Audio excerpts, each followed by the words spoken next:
and welcome to AP Trends podcast, where we discuss monthly sales and the trends that we can spot from here on. Now, every month I speak to industry expert Arun Malhotra. Thank you so much, Arun you, sir, Uday. for Thank taking you. time out and speaking to us and giving your insights into monthly sales figures. Again, July has been exceptionally good. The positive momentum clearly is continuing. What do you think is the trajectory from here on, and how are you reading? What are you reading in the monthly sales figures of July? I know that most of them have posted all-time highs. Like Maruti has posted all-time high. Hyundai has come up with very good numbers, and that's after a little bit of a lacking June, because of the fire incident. But now again they are back on track, and EVs have done very well. There is a big positive push towards EVs. So, what are your key highlights? So I think as far as passenger vehicles is concerned, it's been a great month as far as sales is concerned, that is dispatches to dealers are concerned. The figure which is roughly coming out is about 4,65,000. And if I compare it last year, 3,50,000, it's a growth of 32%, which is very high numbers. Yeah. It's been helped by two things also, that Hyundai had some production shortfall on account of some fire incidents in June, which they made up in July. Maruti had a plant shutdown. They're also geared up in production and they really ramped up their production. And also every other company, I think, has done good numbers. Even I saw Mahindra was 60,000. So overall, a good set of numbers. So growth is very good. But if you look at retails, they are good because they have grown from 325 to nearly 4 lakhs. It's about 22% growth. But they are lower than June. So the July is lower than June, which is understandable because this time the monsoon got delayed and in July, there are a lot of monsoon days, monsoon deficit was made up, which does impact sales. But one thing I think the first month I see it, stocks in the network would have gone up by 65,000 vehicles in the passenger vehicles, which is nothing bad because there's a festival season around the corner. So that's as far as passenger vehicles is concerned. As far as two-wheelers, they've also surprisingly done very well. Their growth also in 23-25%. If you take the ICE plus EV, it's 18 lakhs and the growth is about 24-25%. So that's good. Tractors also grown by 18-20%. Commercial vehicles also, too. all the segments, the light commercial vehicles, they also grown 20%. Medium is also 22. So if you look at the entire spectrum, passenger vehicles, two-wheelers, tractors, commercial vehicles, all in all, a very good set of numbers, which bodes very well for the future. But when we look at Vahan data, as you mentioned about retail, are there any specific pockets in the entire automobile segment, including MHCV, passenger vehicle? I know passenger vehicle has just showed a little bit of a downtrend, but nothing worth worrying about. But are there any other segments where you can spot something which can There be... is nothing very noticeable at this point of time. If there is a dip in retail, vis-a-vis dispatch. Now you have to see retail. If you see vis-a-vis last year retail, there's a good 22% growth. Yeah, but last year was a very muted first half. Muted first half. But the point is, this time, for the first time this year, the 4,65,000 wholesale is an all-time record for this year. Yeah. So to that extent, the production is geared up. And if they've geared up in July, I'm sure this momentum will continue.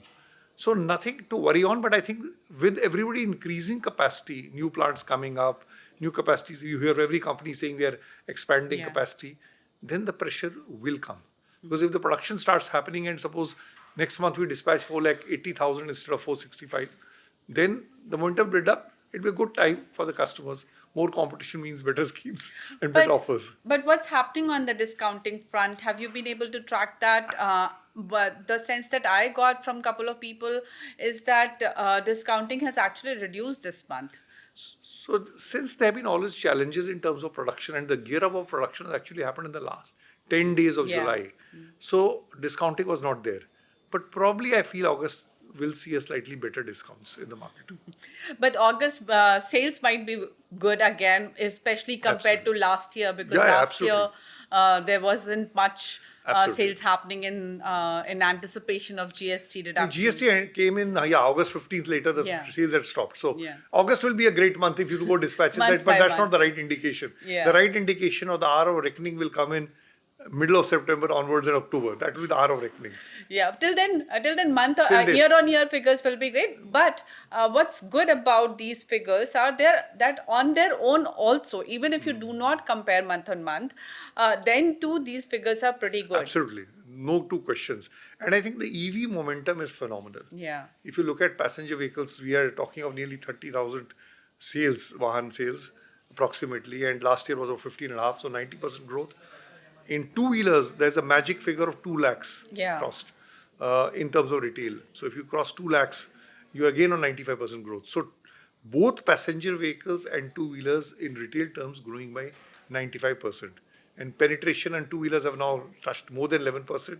And passenger vehicles also is in the late sevens, nearly 8%. 7.77. Nearly 8%. Yeah. So that extent, EVs are on a fast momentum drive, right? And the momentum is continuing, absolutely, and it's only going up.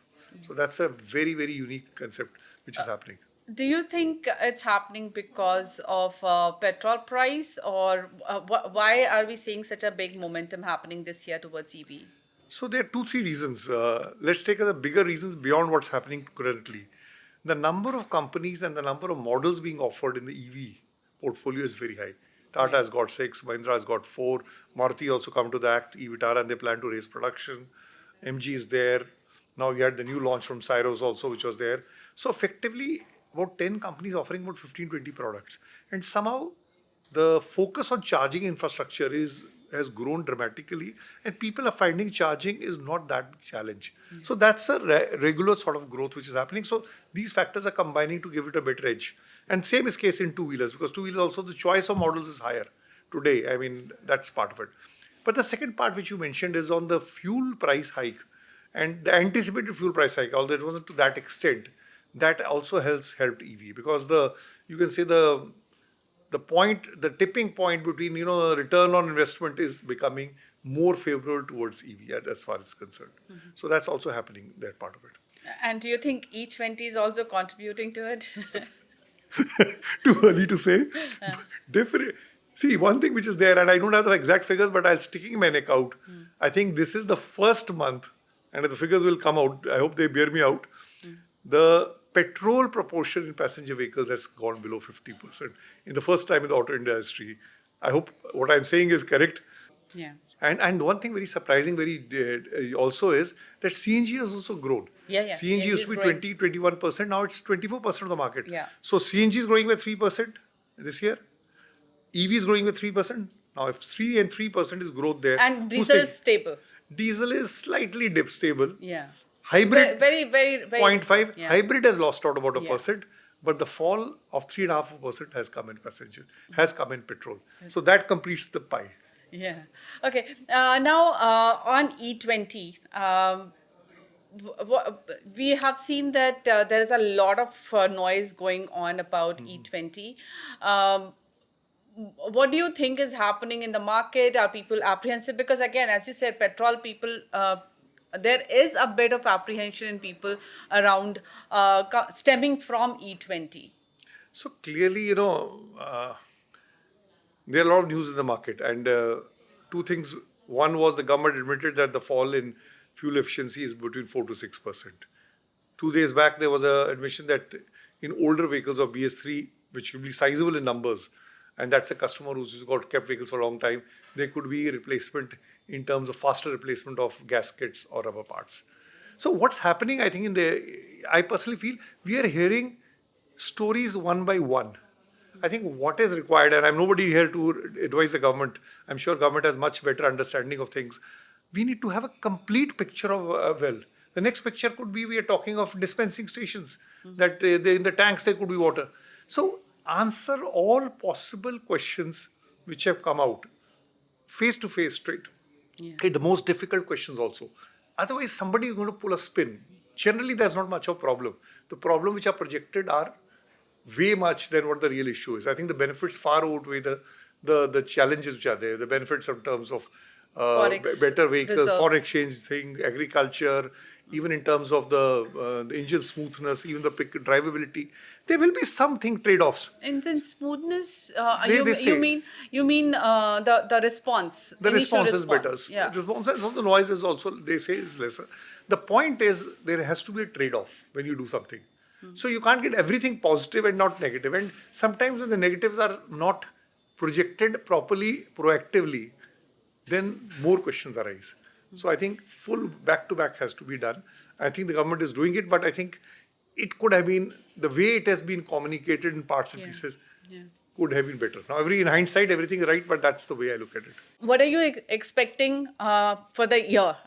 Do you think we will will the momentum take us to a level where we can say that, okay, this will be a substantial number of EVs this year? Because now we are at 7.7%. Do you think it will grow further? We So- can get, for the whole year, what is your expectation? So, if in the first quarter or the first 4 months it's touching about, now the last 2 months touching about 7.7%, it can easily reach by 10% by the end of the year. So on weighted average, it will not be 10%, but the way it is progressing, it will go to 10. In two-wheelers, where we have touched a double-digit figure of 10.8 or 11, it is heading for 15.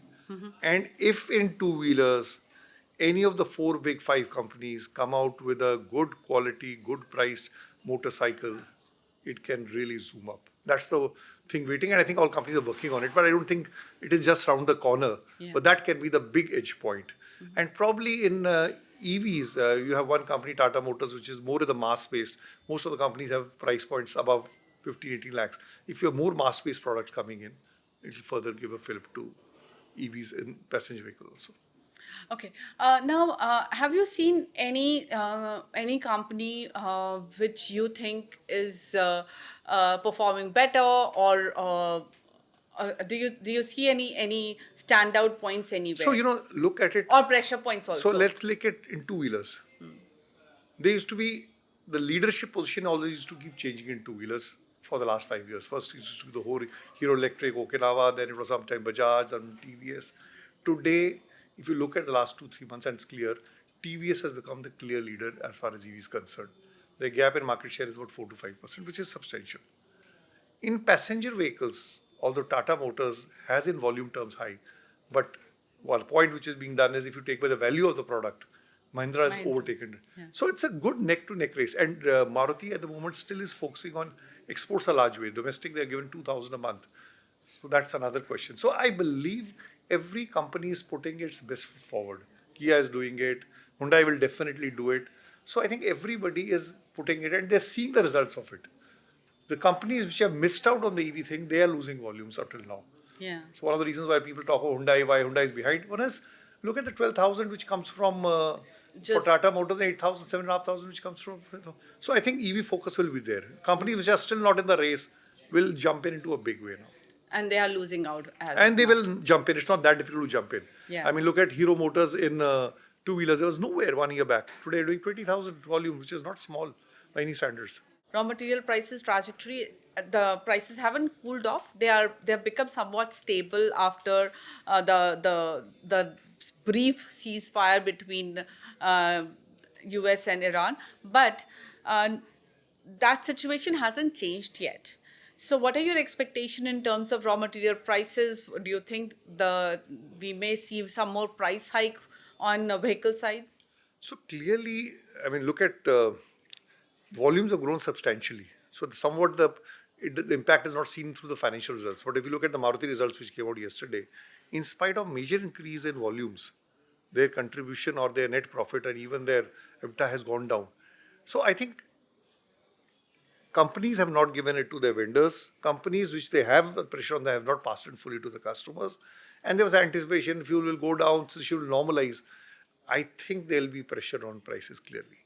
There is, because there is that, I think that alpha of 3 to 4% which has not been passed off in the industry. Yeah. And this is across products, whether you Yeah. take it two-wheelers, three-wheeler, passenger vehicles, commercial vehicles, that will get passed on. It's happening in other industries. FMG is very visible also because there the growths are not that high. Fortunately, in the auto industry, the growth has been so high that it has got hidden somewhere. But it'll come to the reckoning very fast. And if they increase the prices, Do you think that will have any impact on demand, or do you think the demand is resilient right now? See, one thing which good I think the companies have done is there have been hikes in the last 4 5 months, but there have been small hikes. So what the government even did in fuel and what the industry is doing, they're taking small hikes period of time. The next hikes August everybody is talking on. I think the market also understands it and they'll appreciate it. See, as long as there is a pull from the market and the momentum is there, that positive momentum is there, it will happen. And even exports are doing well, so that's also a good part of it. Thank you so much, Arun sir. Thanks a lot for joining us today. Well, so that was July 2026 for you. Very good momentum continuing. EVs again gaining a lot of market share, and petrol seems to be losing out. Thank you so much for watching today. Join us again next month. Thank you.